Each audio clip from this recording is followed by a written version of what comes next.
You know, your state legislature has lost their minds when the biggest threat to education isn't underfunding or standardized testing. It's imaginary house cats using imaginary litter boxes in imaginary classrooms.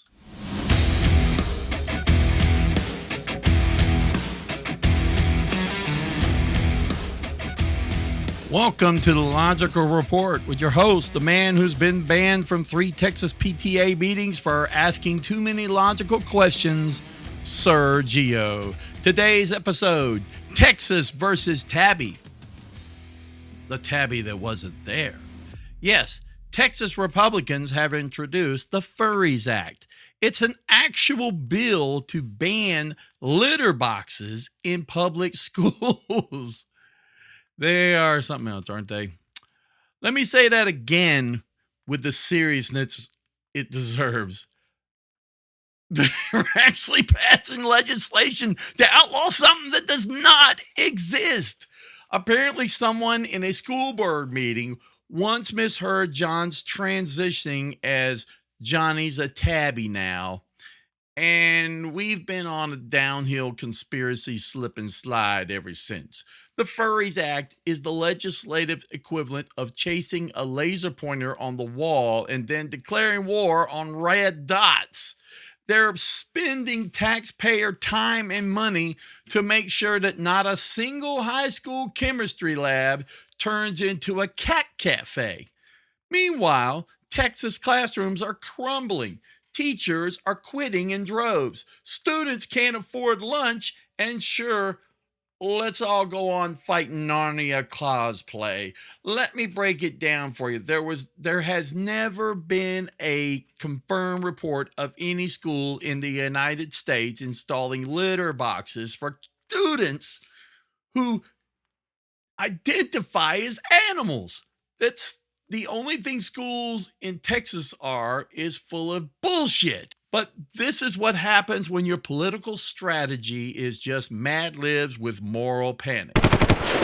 Texas solved the school shooting crisis by making sure nobody poops like a cat. Next up, a band billing imaginary friends from gym class. This is what happens when Fox News gets their tips from Reddit fan fiction. Can't afford school books? Just learn from Garfield. I'd love to meet the lawmaker who decided to debate a furry and never recovered. No child left behind, unless you're pretending to be a lynx. Good news, the bill passed. Bad news, students will have no air conditioning.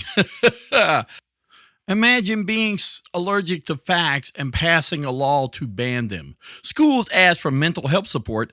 Texas gave them a scratching post. Somewhere, someone's grandma just voted to stop Sonic the Hedgehog from using the bathroom.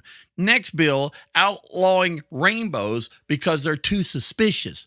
Who knew schools needed a Department of Litter Control? And at this rate, they're going to start criminalizing imagination. My kid failed math because the janitor was busy scooping litter. Texas is banning evolution, but legislating shape-shifting. Meanwhile, Mississippi's like, damn, we just got electricity. This is why aliens won't talk to us. We got no time for gun laws because we're chasing Pikachu down the hallway. Republicans are turning the Department of Education into the ASPCA.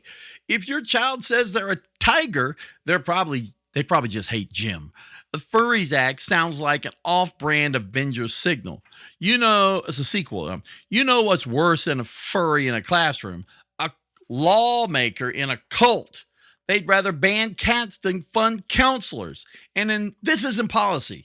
This is an emotional support delusion. I can't wait for the Werewolves Act banning full moons during the midterms. Texas is out there trying to declaw democracy. They're inventing problems faster than Elon Musk launches lawsuits. The GOP is now the grand order of phobias. But hey, if they banned every made-up problem, there'd be no Republican platform left. This isn't about furries. This is about fear. Manufactured, microwaved, mass-distributed fear. Because you're a lawmaker and you can't fix anything real like schools, roads, healthcare. So what do? You find a fake problem. You put it on Fox News, you scare the shit out of boomers, and boom, reelected. It's not an education policy, it's a performance art. It's a cosplay for conservatives. Only instead of dressing like Sailor Moon, they cosplay as morally outraged victims of cartoon cats. They don't want a functioning school system, they want a stage for their tantrums. While they're busy banning imaginary litter boxes, actual students are going without access to clean drinking water. Teachers are buying supplies with their own paychecks, and Texas has one of the highest maternal mortality rates in the country. But sure, let's focus on kids pretending to be kitty cats. This law is a distraction. It's a smoke and mirrors for a base that's been trained to panic over anything woke. It's easier to fight fiction than to fund reality. Every time they yell groomer, what they're really saying is, don't look over here while we defund your school. This is not a moment concerned with the truth. It's a moral panic Ponzi scheme, and we're the ones being scammed. And now it's time for the final shame. The Furries Act is not about protecting kids. It's about mocking them. It's about shaming students who are different, neurodivergent, trans, or just creative by turning them into the butt of a culture war joke.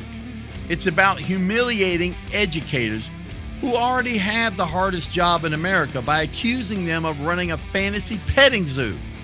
And it's about feeding a base so starved for outrage that it will swallow anything, even a steaming pile of legislative cat litter. If you're a Texas lawmaker who voted for this bill, let me be clear.